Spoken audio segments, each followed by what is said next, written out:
에베소서 2장 4절부터 6절 말씀으로 하나님 말씀 증거하겠습니다. 나누실 은혜 제목은 궁율로 심고 거두라. 궁율로 심고 거두란 제목으로 하나님 말씀 증거하겠습니다. 사랑하는 성도 여러분, 오늘 우리는 궁율이라는 주제로 하나님의 말씀을 나누고자 합니다. 궁율은 단순한 동정심을 넘어서 하나님의 사랑을 실천하는 적극적인 행위입니다. 예수님께서는 궁율을 베푸는 자가 복이 있다고 말씀하셨습니다. 마태복음 5장 7절. 궁율이 여긴 자는 복이 있나니 그들이 궁율이 여김을 받을 것이며.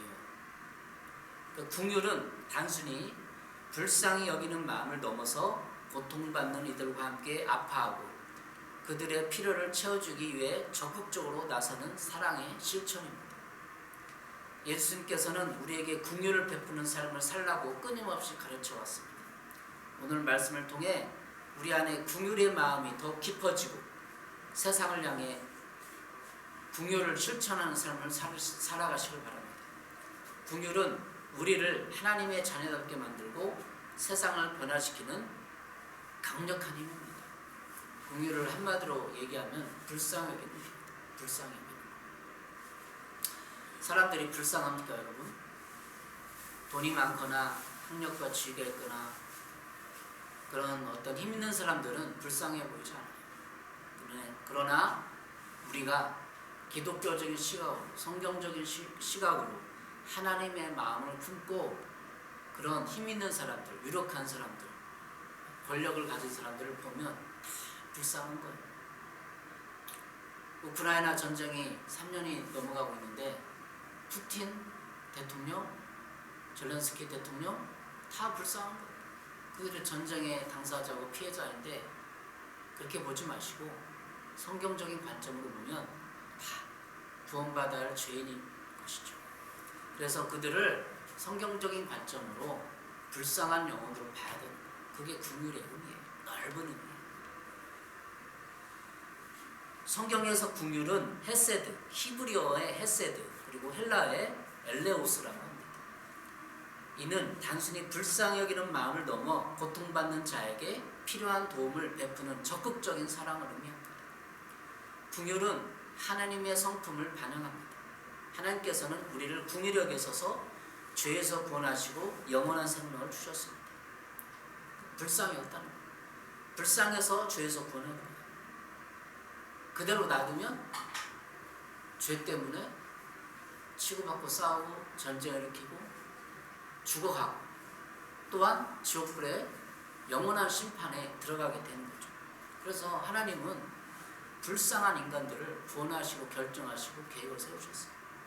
오늘 에베소서 본문이죠. 에베소서 2장 4절 5절입니다. 궁율이 풍성하신 하나님이 우리를 사랑하신 그 큰 사랑을 인하여 허물로 죽은 우리를 그리스도와 함께 살리셨고 너희는 그 은혜로 구원을 받은 것이라. 허물로 죽었대. 허물. 여기서 허물을 찾아보니까 저지른 잘못 이렇게 허물의 한자인데 저지른 잘못 때문에 죽었어 인간이. 그래서 우리를 그리스도와 함께 살리셨고 그 예수 그리스도의 궁율 사역이에요. 궁율 사역. 여러분 허물을 영어 찾아보니까 영어로는 에러 났다. 폴트. 뭐 컴퓨터 이렇게 하다가 금방 에러 날 수 있잖아. 에러 나. 뭐 하다가 SNS 하다가 페이스북 하다가 금방 에러 나요. 실수로. 그런 의미의 인간의 허물이 많이 있습니다. 실수로 선악과를 따먹었어요. 큰 죄는 아니잖아요. 인간들 생각해 그거 하나 따먹었다고. 근데 그 따먹은 행위는 하나님의 주권적 통치에 위반하는 것이요 하나님께 도전하는 것이고 큰 죄예요 사실. 우리 인간의 노들은 그거 말 한 번 안 들었다고 실수 한 번 했다고. 그게 궁율이 풍성한 하나님이 우리가 죽을 수 있는데 불쌍히 여겼다는 거예요. 여러분 우리가 이 땅에 최근에 제가 이렇게 공부를 해보니까 원불교 있잖아요. 원불교 시간 개념은 그게 원이래요. 무한대로 계속 돌고 도는 거예요. 원불교는. 기독교의 시간관은 처음이 있고 끝이 있는 거예요. 창조가 있고 심판이 있고 끝이 있는 거예요. 이게 기독교 시간관이에요.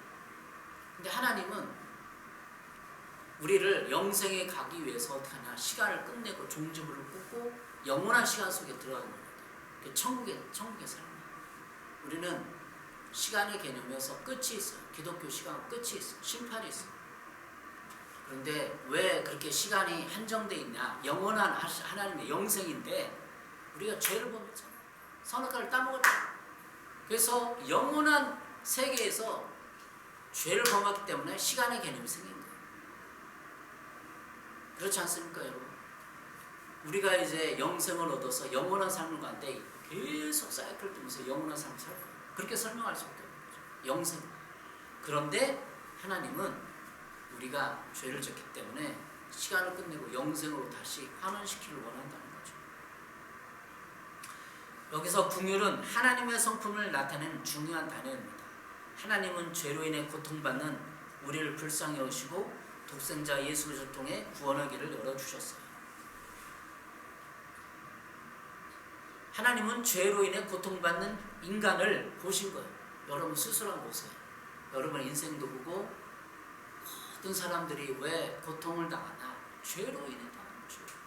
지구상에 전쟁이 일어나는 이유. 지금 산불이 경상도 쪽에 지금 엄청나게 피해를 입히고 있는데 안타깝고 기도해야겠죠. 그러나 우리가 그것이 죄의 속성 때문에 인간이 자원을 개발하고 그러는 가운데 피해를 입고 기후가 그렇게 변화하고 그 자연 만물이 원래 상태로 안 가고 자꾸 인간이 개발하니까 개발해서 더 돈을 얻으려고 하고 이윤을 추구하려고 하고 그러니까 자연이 훼손되고 기후가 그렇게 되고 그 끝없는 근원에는 죄가 있다는 인간의 죄가 부인한 게 인간이 하나님 인간을 심판해서 그런 건 아니고 인간이 개발하다 보니까 욕심 때문에 개발하고 남을 착취하다 보니까 기후재앙이 오고 그래서 결국은 모든 고통의 문제는 죄와 연결됐다는 거예요. 여러분 인간의 모든 이 고통이 여러분 죄라고 생각이 들어요. 여러분 당하는 고통이 비교의식, 피해의식 다 죄로부터 오는 거예요. 그래서 하나님은 오늘 에베소서 2장 4절에 긍휼이 풍성한 하나님 그랬잖아요. 근데 인간은 뭐가 풍성할까? 인간은 뭐가 말까요? 미움이 풍성해요. 미움. 인간은 미움이 풍성하고 하나님은 긍휼이 풍성하고 우리가 예수를 믿게 됐어요. 그러면 하나님의 성품을 닮아가야 돼요. 우리 마음에 미움이 아니라 뭐가 와야 되느냐? 긍휼이 와야 돼요. 긍휼이. 불쌍히 여기는 마음. 어떤 인간이라도 내 주변의 사람이 어떤 나를 피해를 주고 해도 흉악한 범죄이라 할지라도 하나님의 눈으로 그를 불쌍히 여기는 마음이 하나님의 마음이에요. 여러분 하나님이 노아 홍수 심판 때 노아 가족 8명만 살아남았어요. 제가 청년기 때 신학생 때 말씀 묵상하다 이런 느낌을 받았어요. 하나님이 노아 홍수 때 사람을 다 쓸어버리고 하나님이 어떤 모습이었을까? 하나님이 어떤 마음이었을까? 두 가지만 우리 생각해보면 하나님이 잘됐다 이놈들아 내 말을 그렇게 한다더니 다 죽어 니네 죽어도 싸 이러면 하나님일까요? 안 그래. 묵상해보니까 하나님 자기 보좌에서 눈물을 흘리면서 포커스가 눈물을 쓰면서 그들을 보면서 불쌍히 여기시고 내 공인 때문에 저들이 죽지만 이 땅의 죄악의 관영함을 볼 수 없어서 하나님의 공의의 속성 때문에 저를 심판하셨지만 눈물 흘리면서 안타까운 그 아버지만 20대 때 기도를 하는다. 그게 긍휼이에요. 하나님의 긍휼의 속성은 그런 거예요. 심판은 하지만 잘됐다 막 고소하고 너무나 그런 하나님이 아니라 너무나 안타깝고 너무나 힘들고 너무나 불쌍해 보이고 눈물을 흘리시는 하나님. 그게 긍휼이에요. 여러분 주변에 원수가 있어요? 피해를 준 사람 있어요? 그들이 잘못했을 때 심판을 받을 때 그들이 생명이 끝날 때 박수 칠 거예요? 아니면 그들을 향하여 불의 몸을 푸는 겁니다. 안타까운 마음 푸는 겁니다. 이게 우리가 로마에서 말하는 성화의 과정. 하나님의 마음 품고 세상을 바라보면 세상이 다 불쌍할 수밖에 없는 거죠.